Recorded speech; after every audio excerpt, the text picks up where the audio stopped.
Hello everybody, estamos aqui mais uma vez, gente, desta vez para a última prova dessa série de resoluções de provas do PAS de 2016 a 2020. Lembrando, 5 questões, tá? E elas vêm aí com temáticas diversas e essa prova de 2020, gente, ela não está difícil. Eu achei ela até bem fácil. Espero que a de 2021 tenha também essa pegada de compreensão textual. Então vamos lá, analisando nossa prova do PAS de 2020. Vem comigo, so let's go! Eis a prova de 2020, gente. Foi a do ano passado, vamos dizer assim, né? Que os candidatos de 2019 fizeram para ingressarem na UEMA em 2020. Eu peguei a prova, gente, assim, como está muito ruim para você ler, além dessa tela que você está vendo, eu preservei a questão do original, que essa era realmente o detalhe da prova, porque eu quero trabalhar o não verbal com vocês, mas eu também trouxe esse texto em uma fonte maior, tá bom? Mas vamos dar uma olhadinha aí no verbal, né? Ou melhor, no não verbal, que são as imagens. É claro que esse texto não tá difícil, ele fala sobre São Luís, tá? A capital do nosso estado. Aí nós vamos ver que tem a imagenzinha à esquerda de Tale of a Tile, São Luís, quer dizer, um detalhe aí do tile. Gente, esse tile seria os nossos azulejos, né? Que a gente percebe, quem vai a São Luís, quem é de São Luís, lembra muito bem dessa imagem, tá? É bem comum e, na verdade, é uma herança cultural dos espanhóis, franceses, né? Melhor, dos franceses, dos holandeses e dos portugueses. Não entram em espanhóis, sorry, tá bom? Bom, aí da direita nós temos ainda a row of colorful houses, outra característica muito marcante da historicidade da cidade de São Luís, seriam essas casas coloridas, não é? Ok? E essa daí é uma das ruas de São Luís também. Okay? O que remete à questão histórica, gente. O que está falando nesse texto não é uma São Luís, vamos dizer assim, não é dos dias atuais, como é que está a cidade hoje, mas vai ter mais essa característica como acontecer esse processo dela de colonização. Na verdade, é um texto curto, ok? Nós vamos ver aí que não é um texto difícil e, gente, para essa prova, para cada questão, são 5 questões, para cada questão vai ser um texto. Então, esse textinho aqui vai ser para a próxima questão, tá? Não vai ser para 2 questões. Agora, vamos dar uma olhadinha mais ampliada no que está escrito aí. Vamos para a próxima tela. Eis o texto, tá, gente? Eu fiz assim porque fica melhor de eu ler também, tá? Então, tá falando sobre São Luís, ok? One of the finest examples of Portuguese colonial architecture, São Luís was ironically founded by the French in 1612 and later taken over by Dutch invaders in 1644. The city was finally settled under Portuguese rule, serving as the export point of sugar and cotton. Expensive houses and buildings covered with brightly colorful Portuguese tiles were built in the city's urban center. By the late 18th, with slavery at the end, São Luís went into a decline. At the end of 1970s, the state government began to invest in preserving the city's historic center. In 1997, the historical core of São Luís was designed a UNESCO World Heritage Site. Tá, então o que a gente vai ter para esse texto, gente? Detalhes importantes. Está falando sobre... Gente, se liguem que nesse texto tem muito verbo no passado. Lembra comigo do simple past tense? Verbos no passado? Aqui nós vamos ter verbos regulares e verbos irregulares, tá, gente? Se liga que esse é um texto recheado desse tipo de verbos, tá bom? Então, nós estamos falando sobre a questão arquitetônica, né, colonial de São Luís. E olha só, gente... Essa arquitetura de São Luís foi ironicamente fundada pelos franceses. A gente pensa que foi pelos portugueses, mas na verdade foi pelos... É uma história assim louca. A São Luís foi ironicamente fundada pelos franceses em 1612 e mais tarde, lembra desse later, mais tarde, depois? E depois ela foi, vamos dizer assim, invadida pelos holandeses. Olha que louco. E aí vai entrar os portugueses quando? Em 1644, a cidade foi finalmente estabelecida pelos portugueses, né? Pelos padrões, pela regra portuguesa, foi colonizada realmente pelos portugueses, tá? E a partir de então ela serviu como um ponto estratégico de exportação para dois produtos, sugar and cotton, né? Quer dizer, o açúcar, que era muito, vamos dizer, exportado, e também o algodão. Aí nós vamos falar sobre a questão arquitetônica, por enquanto foi só a colonização. Aí casas caras, prédios imensos, né, cobertos com esses tiles, né, esses azulejos coloridos, né, provenientes dos portugueses, eles invadiram o centro urbano. Como eu falei, quem já foi a São Luís pode perceber isso. Aí o que aconteceu lá pelo final, esse leite é no final, tá, gente? Lá pelo final de 1800, século XIX, o que aconteceu com o final da slavery, que seria a escravidão? São Luís entrou em declínio. E no final de 1970, o governo começou a fazer o quê? Investir pesado no turismo, que foi fazer o quê? Preservar o centro histórico, tá bom, gente? E finalmente, em 1997...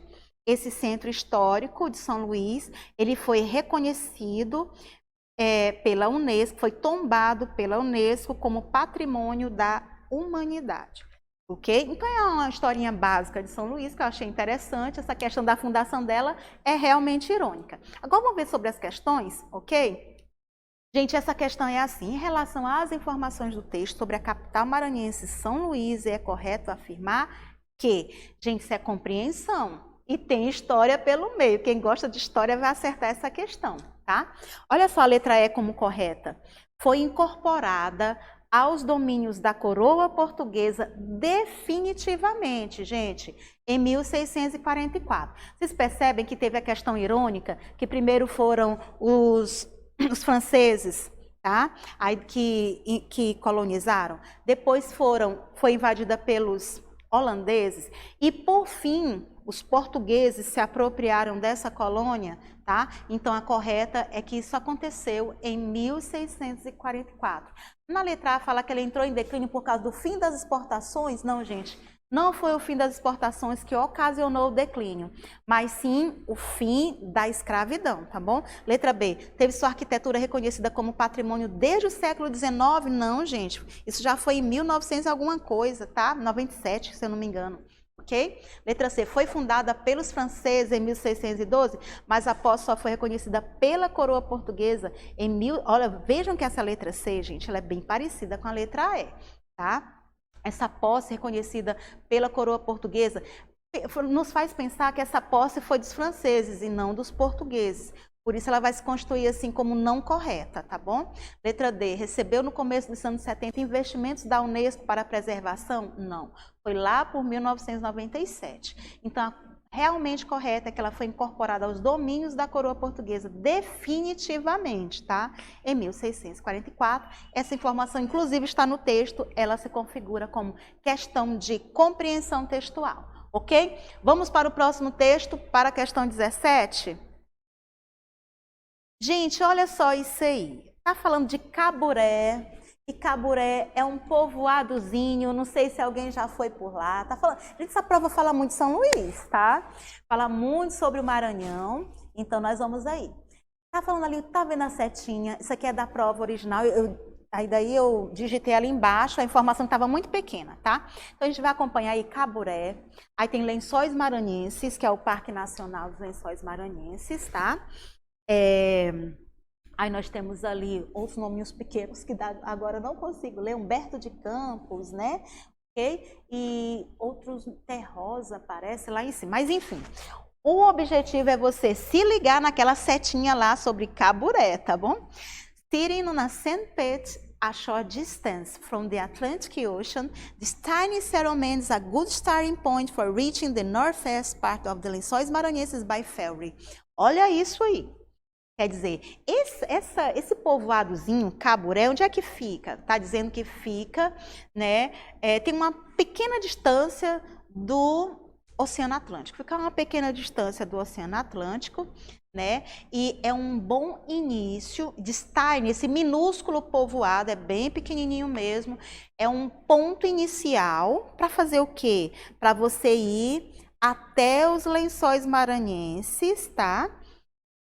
By ferry. Esse ferry, gente, é de balsa, tá bom? Pode ser de barco. Então, quer dizer, isso é um ponto por onde você vai chegar até os Lençóis Maranhenses. Na verdade, ele é um ponto de apoio, ok? Tá certo? Então, essa questão de Northeastern aí, está lembrando do Nordeste, tá bom, pessoal? Então, o que está em, vamos dizer assim, destaque é Caburé, inclusive está lá em cima o nome dele também.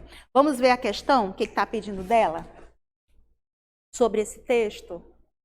De acordo com a imagem e sua legenda, que tá, viram, eu falei para vocês focarem na legenda, ou melhor, na setinha.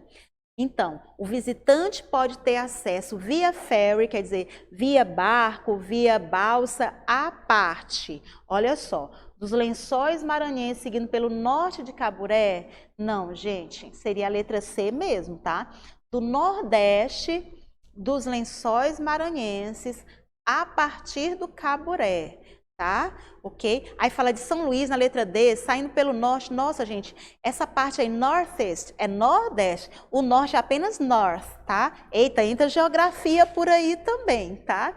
Ok? Então, a correta seria a questão do Nordeste, dos Lençóis Maranhenses, a partir do Caburé. Essa é a correta, se você considerar lá a setinha e também o termo Nordeste, tá, gente? Cuidado aí com essa questão nas nomenclaturas, esses pontos cardeais, eles serão bem cruciais para essa questão. A questão geográfica aí prevalece. Vamos para a próxima? Gente, não esqueçam, pessoal, que apesar de ser uma prova de inglês, tá? Que, vamos dizer assim, tem muita da cultura inglesa e norte-americana, nós não podemos esquecer que nós temos que ter conhecimentos diversos. Eu não estou dizendo com isso que você tem que conhecer tudo sobre todas as áreas do conhecimento, não é isso. Mas coisas básicas, como eu falei para vocês na prova de 2019, fração, geografia, fatos históricos, muita coisa sobre isso, gente, pode te ajudar. Por isso que quando você está estudando história, você também está estudando inglês. Eu digo assim, porque muitas vezes vem uma informação sobre a guerra, a Segunda Guerra Mundial, a Primeira Guerra Mundial, sobre a Guerra Fria, que pode te ajudar em um conhecimento de uma questão, tá bom? É o caso aí da geografia que pode ajudar naquela questão. E essa prova, gente, 2020, ela está muito inspirada na cultura maranhense, porque já é a terceira questão que vai falar sobre o Maranhão, olha só. O texto The Scarlet Ibis descreve uma ave muito comum na América do Sul e em parte do Caribe. No Maranhão, olha só, de novo o Maranhão. Essa ave é conhecida como guará. Eu não sei se vocês já viram mas o nome dele em inglês é The Scarlet Ibis, tá? É um textinho pequeno, vocês estão vendo que ele não é tão longo, só tem 2 parágrafos, tá? E eu vou trazer ele em uma fonte maior para a gente dar uma observada, tá bom? Vamos dar uma olhadinha nesse texto numa fontezinha maior. Olha aqui o mesmo texto. Tá? E eu trouxe já lá embaixo algo importante para a próxima questão. The Scarlet Ibis. Gente, lembrem que o nome Scarlet vai lembrar escarlate, e escarlate nada mais é do que um vermelho bem vivo, tá? É uma cor que vai lembrar um vermelho bem vivo mesmo, ok? Então, the Scarlet Ibis is a bird, é uma ave, como já foi mencionada, with bright red. Por que ele tem esse nome? Porque as penas dele são de um vermelho bem vivo. Bright aí vai lembrar esse brilhante vivo. The Adult Scarlet. Gente, isso é um termo científico. É isso, na verdade. Tá parecendo Animal Planet, é mais ou menos isso. Aí vai falar sobre o tamanho dele, 55 a 63 centímetros. E claro que o macho é sempre maior que a fêmea, né? Tá aí a questão dele ser maior. Female é fêmea e male é o macho. Esses machos, né, eles vão pesar cerca de 1,4 quilos, 1,5 kg, tá? E ainda fala sobre a questão da envergadura, quer dizer, de uma ponta a outra das asas dele vai ter aí 54 centímetros, então é uma ave grande. Aí no segundo parágrafo, o Scarlet Ibis ou Guará, né? Aí onde é que ele reside? Vamos nos atentar a esse segundo parágrafo, que a próxima questão vai precisar dessa informação. Ele reside na América do Sul e em algumas ilhas caribenhas. Ele pode ser encontrado, olha, esse found aí é um verbo no passado, tá bom? Ele pode ser encontrado na Argentina, Colômbia, Guiana Francesa, Guiana, Suriname, Venezuela e Brasil, Trinidad e Tobago. Então são esses países, mas olha só essa informação que está negritada e também com tracinho sublinhada, tá? They must prolific. Gente, olha só, eles se proliferam mais, essa expressão the must prolific quer dizer, eles têm uma maior representação, eles se proliferam mais nas regiões dos llanos, né? E em uma área, essa área western, tá? Western da Colômbia. Então, a gente vai prestar atenção aí nesses termos. Lembrando que western pode ser oeste, de novo, pontos cardeais, gente. Esse western, tá? Pode ser oeste ou ocidental, tá bom? Que lembra também ocidente, western, oeste. E o eastern é a parte oriental ou leste, ok? Só lembrando desses termos que vão nos ajudar na questão. Ok? Vamos ver a questão sobre isso aí, então? Esse nosso texto? So, let's go. É o terceiro texto para a questão 18. Vocês perceberam, né? Cada texto, uma questão. Provavelmente a prova de 2021 vem assim também, tá, pessoal? Para cada texto uma questão ou no máximo 2 questões para um texto. O importante é que você esteja antenado em tudo que a gente está fazendo agora, de interpretação, de compreensão, de vocabulário, de sinônimo, tá, gente? De verbos, expressões idiomáticas. Dá uma olhadinha em phrasal verbs também. Bacana? Então a questão 18 é assim, gente. Ela é pura compreensão e está tudo em português. Em quais países encontra-se a maior concentração de guarás? Vocês estão percebendo que você tem que voltar no texto? Então, esse tipo de questão não é difícil. Você volta no texto e você vai ver que naquele trechinho que eu deixei destacado, que fala sobre onde ele é mais densamente comum, né, seria as regiões da Venezuela e da Colômbia. Isso aí, gente, é puro assim, voltou, encontrou a resposta, fez o scanning lá, volta aí, tá bom? Essa questão não tem dificuldade, é só voltar nela e você vai perceber que é Venezuela e Colômbia, onde ele é mais predominante. Bacaninha, questão de compreensão, ela é bem light, dá para fazer bem bacana, ninguém vai errar essa questão. Esse tipo de questão todo mundo está garantido. Essa questão não envolve Maranhão, tá? Então já tá bom de Maranhão, já tivemos 3 questões sobre o Maranhão, e aí nós temos o Our Daily Bread, tá? Seria, parece até uma passagem bíblica, nosso pão de cada dia. Lembra do Pai Nosso, em que a gente fala que a gente pede a Deus para que não falte o pão de cada dia? Então tá aí, nosso pão diário, ou do dia a dia, do cotidiano. Gente, são 5 pontinhos, vamos falar parágrafos também, eu fiz assim, tá? Tem também, eu coloquei assim para ficar mais fácil de visualizarmos, mas está desse jeito também na prova lá de 2020. Bom, é uma apresentação sobre pão, gente, que bacana, fala sobre pão, tá bom? Bread, falando que é the oldest food known to mankind. Lembrem-se de oldest, isso é superlativo de superioridade, tá? Então, pão é a comida mais antiga conhecida, tá? É a conhecida e que é a mais antiga para a humanidade. A gente nem pensa que o pão é tão antigo assim, gente, mas é, tá? Então, a gente vai ver que esse ofício, ainda no número 1, tá? The trade of the baker is one of the oldest crafts in the world. Olha isso.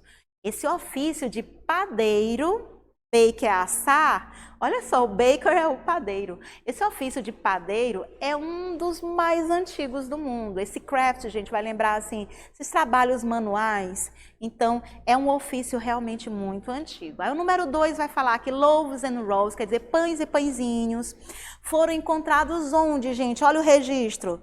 In Ancient Egyptian Tombs, não tem aquelas tumbas, né, bem antigas dos egípcios? Já tinha lá esses pães e pãezinhos, tá? E isso foi disponibilizado no museu, nas galerias egípcias, no Museu Britânico. E você pode ver lá mostras desses pães, tá? E que eles foram assados há mais de 5.000 anos, ok? Tudo isso recorrendo à questão da historicidade do pão. Agora vamos para o número 3. O 3 eu destaquei porque vai dar uma questão, gente, tá? Então atenção que... Gente, essa prova de 2020 foi uma das mais fáceis porque ela é toda de compreensão. Não tem nenhuma questão basicamente de interpretação, é todas assim, pegou o texto, volta no texto para responder. É o que vai ser também nessa próxima. Aí a 3, vamos para a questão bíblica, tá? O pão, lembra que esse nome bread é um nome bem corriqueiro aí, ele é uma palavra-chave. O pão is mentioned in the Bible many times. O pão é mencionado na Bíblia diversas vezes, inclusive no Velho Testamento, nos tempos do Velho Testamento. All the evidence point to the fact that bread making, preparing the grain, making the bread and baking it was the women's work. Olha só que curioso. Todas as evidências apontam que o fato do preparo do pão, preparo do grão e também o fato de assar o pão, tudo isso era feito por quem? Women's work. Era um trabalho feminino, era um trabalho feito pelas mulheres. Esse apóstrofo S, gente, vai nos lembrar o genitive case, tá bom? Então esse trabalho era exclusivamente das mulheres. 4. Agora vamos para os dias atuais. Essa expressão nowadays tem seu sinônimo em today, tá bom, pessoal? Ou então em actually, que era um falso cognato. Então, nowadays pode ser today ou actually. Nowadays, bread is perhaps the most important eaten in our diet. It provides us with more energy value, more protein, more iron and more vitamin B1 than any other basic food. Olha que curioso, eu nem lembrava disso. Que o pão, gente, talvez seja o item mais importante em nossa dieta. E tem gente que para fazer, para emagrecer, corta o pão, né? E tá cortando o que também? Mais energia, mais proteína, mais ferro e mais vitamina B1 do que qualquer outra comida básica, tá? E para terminar, so é uma conclusiva. Lembra das linking words, conjunctions? Aí tem uma conclusiva. Então, portanto, the next time you are about to bite into some fresh bread, remember you have a slice of history in your hand. Então, da próxima vez que você estiver prestes a saborear um pão fresco, lembre-se que você está com um pedaço de história nas suas mãos. Olha que bacana esse texto, eu gostei muito dele, é um texto fácil. E a questão dele é mais fácil ainda. Vamos para a questão 19, então. Questão 19, em que parágrafo fica explícita, gente, tá assim explícita, escancarada, a função de produzir o pão, mencionada no Velho Testamento, que era uma tarefa feminina. Vocês lembram que eu já deixei até... Volta um pouquinho aí, bem, só para o pessoal conferir. Olha o terceiro parágrafo. Women's work, número 3, era uma atividade basicamente feminina, eram as mulheres que faziam o pão e torravam o grão e iam lá e faziam tudo, assavam e etc, ok? Então, claramente, está evidente, está explícito que é no terceiro parágrafo. Estão vendo, gente? Essa questão era muito fácil. Vamos voltar nela? Letra E, terceiro parágrafo, né, gente? Está bem fácil essa questão. Realmente, essa prova é para você fechá-la. Vamos para a última questão? Eu não vou nem muito adiante. Olha isso aqui. Indian pudding. Cornmeal pudding. Então, a gente vai falar agora de quê? Quem está com fome, gente? Vamos falar de receita culinária. É um gênero textual que vai ter muitos verbos no imperativo, tá? Quando fala assim, ó, mexa, separe, reserve, asse, né? Tudo isso vai remeter a verbos no imperativo, tá, gente? É uma receita de um pudim e originalmente o nome dele é um pudim indiano, tá bom? E, na verdade, para o inglês ficou esse cornmeal, seria a farinha de milho. Se há um povo que gosta de milho, são os americanos, gente. Inclusive, eles têm muitos milharais. Eles são, assim, eles apostam muito no milho e eles adaptaram essa, vamos dizer, essa receita que é basicamente indiana para, vamos dizer assim, um ingrediente bem americano que é o milho, tá bom? Então, assim, você tá vendo aí a princípio Isso aí é uma receita, e aí tem lá as sessões dela. A primeira sessão é a apresentação, segunda sessão seriam os ingredientes, e aí o modo de fazer, tá? Mas vamos ver um pouquinho maior. Vamos para a próxima tela. É o mesmo, tá, gente? Só tô mostrando para ficar um pouquinho melhor de visualizar. Isso aqui é o início, tá? Que a questão de ser uma receita indiana, que foi adaptada para uma receita tradicional de sobremesa, ok? Vamos lá. É só para a gente dar uma olhada, não vou ler com vocês, a gente já sabe que é uma receita. São os ingredientes aí, ó, aí tem muito essa... Quem acompanha receitas, quem é fã de fazer receitas, quem gosta de cozinhar, sabe muito bem dessas medidas, esse padrão, né, de 4 xícaras, esse 1 barrinha 2 de meia, né, tablespoon seria a colher, né, então a gente vai ter aí muitos termos que são provenientes desse tipo de texto, que são receitas culinárias mesmo, tá bom? Aí a seção 4, 5, eu não vou me atrever a fazer esse pudim, achei muito difícil, prefiro o nosso tradicionalzinho mesmo. Então tá aí a receita, tá, gente? Com vários verbos no imperativo, que dão aqueles comandos, as ordens de como preparar o pudim indiano. Vamos ver o que vai dar essa questão? Questão 20. Gente, essa questão não precisa nem você... Por isso que eu passei mais rápido o texto. Não precisa você ler aquele texto imenso. Dica, olhe a questão. Talvez você lê aquele texto todinho, se desanima porque o tempo passou, aí você diz, eu não entendi nada, tem muita palavra difícil. Não faz isso não. Se um texto, principalmente em textos longos, se um texto é longo, não perde tempo lendo não, calma. Olha a questão.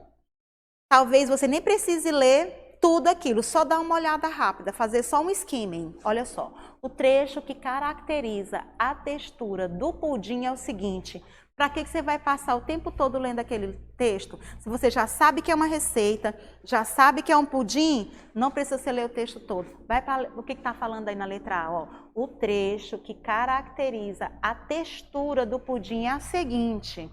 Letra A, to be slightly firmer.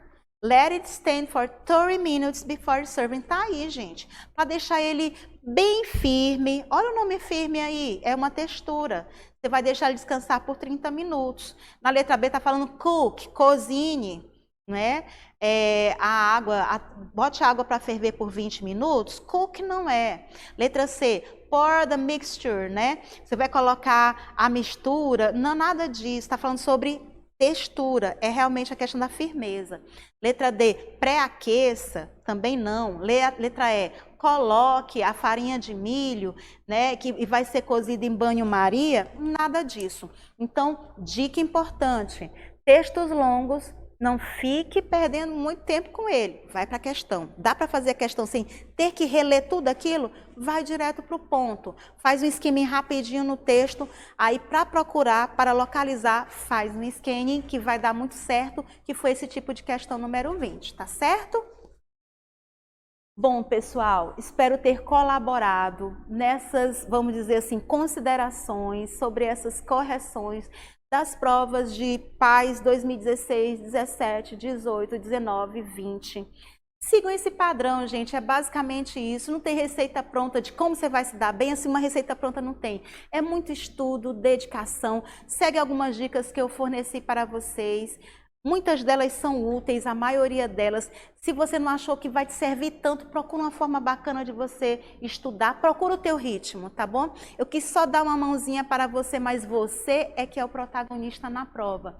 E eu espero que você tenha realmente muito sucesso e que Deus abençoe todo o teu estudo, toda a dedicação vai ter um resultado e vai ser dos melhores, tá? Sintam-se abençoados e também abraçados.